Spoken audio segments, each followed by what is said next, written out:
The void was a silent, indifferent killer. For cycles, the wreckage of the Star-Seer, a krill exploration vessel, had drifted through the treacherous Maelstrom debris field, a graveyard of ancient, shattered worlds. Its hull was breached, life support failing, and its crew, a mix of krill, Valar, and Veridian scientists, clung to dwindling hope.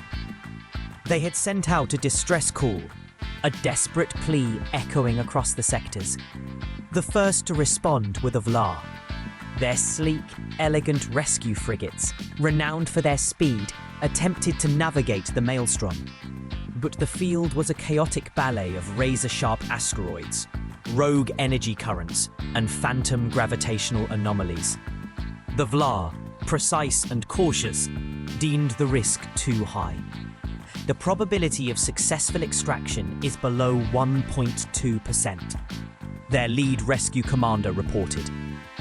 "We cannot risk further loss of life for such an improbable outcome."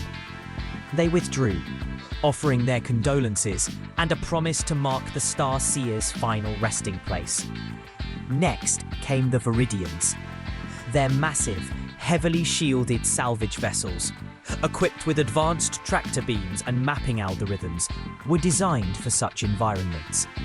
They spent cycles meticulously charting the Maelstrom, calculating optimal paths and deploying automated drones. But the Maelstrom defied their logic. Its patterns were too unpredictable, its anomalies too numerous. The environment exhibits non-linear chaotic properties, their chief engineer concluded. Any direct intervention would result in an unacceptable risk to personnel and assets. The data suggests the Star-Seer is irretrievable. They too retreated, adding the Star-Seer's coordinates to their unsolvable problems database. One Veridian analyst was heard muttering, "The universe is simply not behaving according to protocol." The trapped crew of the Star-Seer watched their hopes dwindle with each passing cycle. Their oxygen scrubbers were failing, their emergency rations almost depleted. Commander Lyra, the krill captain, maintained a stoic facade, but despair gnawed at her. "It seems," she broadcast to her dwindling crew, "that the Maelstrom has claimed us." Then a new signal pierced the static, a faint, almost imperceptible blip on their long-range sensors. It was a human vessel, a single frigate, designated the Wayfinder. Lyra almost laughed. Humans. They were known for their stubbornness, their emotional outbursts, and their surprisingly robust, if somewhat unaesthetic, starships. But a single human frigate against the Maelstrom? It was an act of pure, unadulterated folly.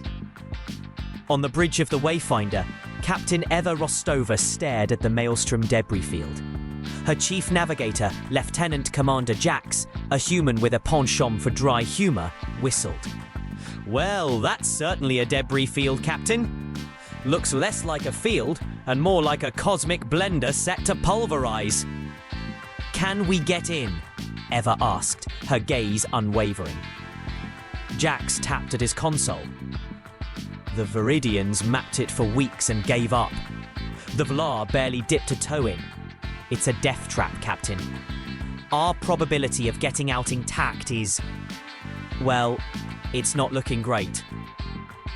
"And the Star-Seer?" "Life signs are critical. They've got maybe another 48 hours, tops. Maybe less if a rogue asteroid decides to redecorate their bridge." Eva nodded. "Then we go in. Prepare for Maelstrom protocols. Full power to shields, active maneuvering thrusters on standby. And tell engineering to brace for impact. A lot of impact." The krill crew of the Star-Seer watched in disbelief as the human frigate, instead of meticulously charting a path, simply plunged into the Maelstrom. It wasn't elegant. It wasn't precise.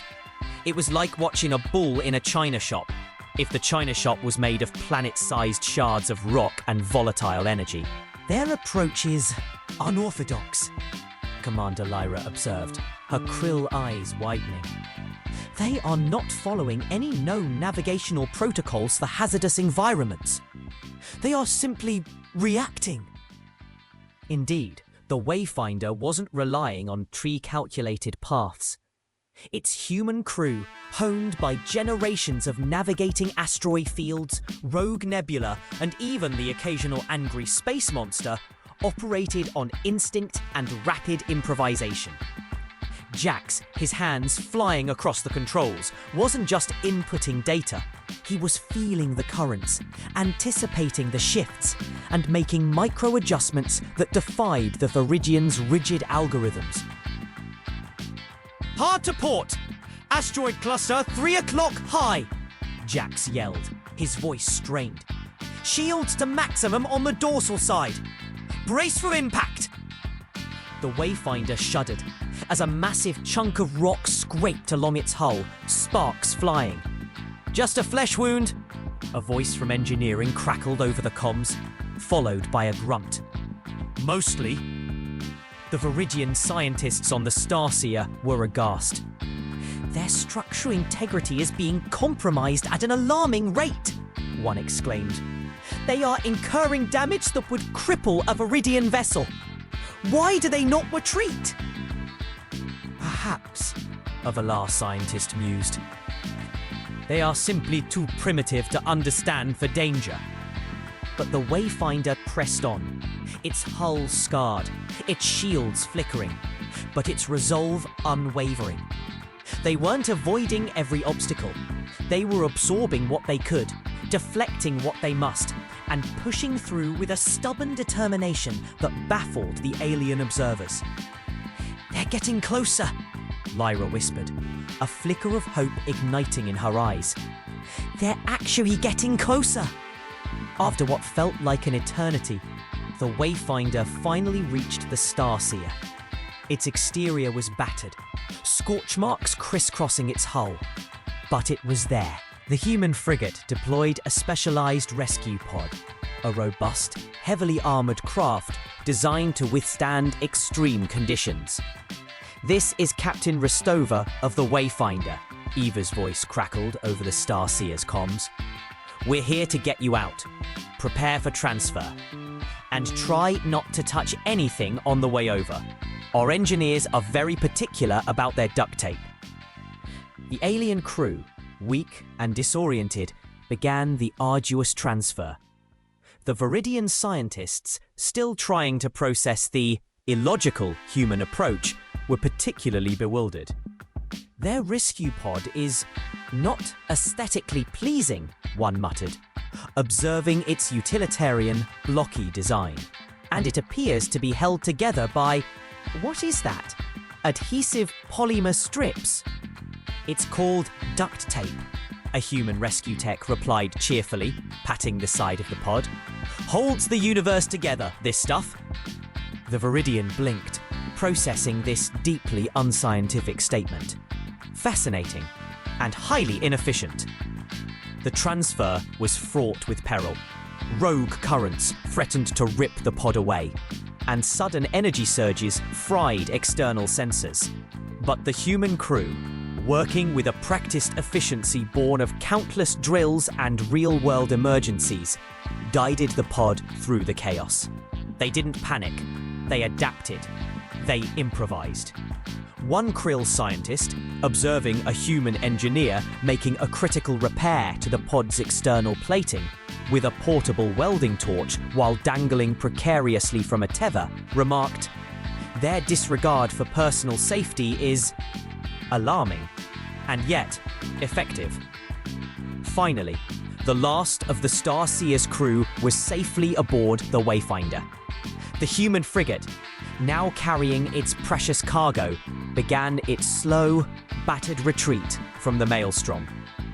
The journey out was just as perilous as the journey in, but the Wayfinder's crew, buoyed by their success, pushed through. As they finally emerged from the Maelstrom, battered but triumphant, the Wayfinder was met by a small contingent of Velar and Veridian vessels. who had been waiting more out of morbid curiosity than genuine expectation.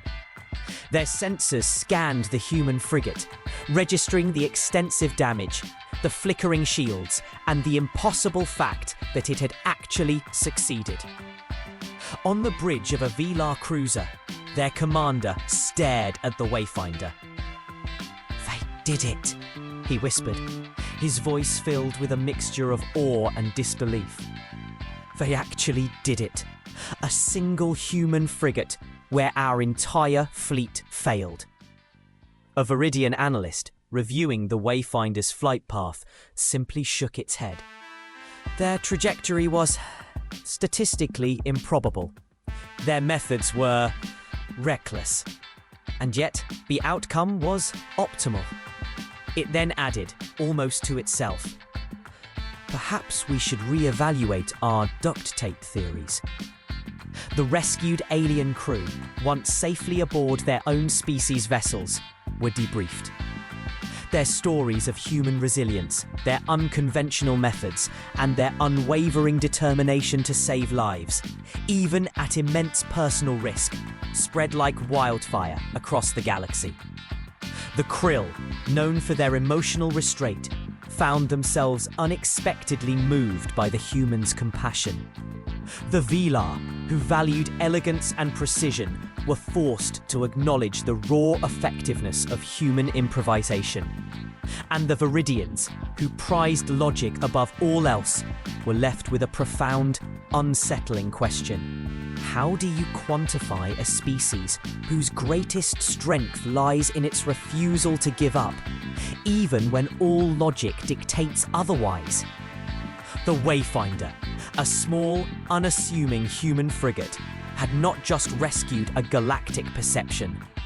Humanity, often dismissed as emotional and chaotic, had demonstrated a different kind of strength.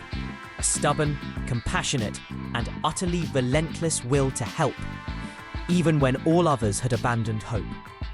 The galaxy had always seen human fragility. Now, they saw human resolve. And that was far more terrifying and far more inspiring than any weapon.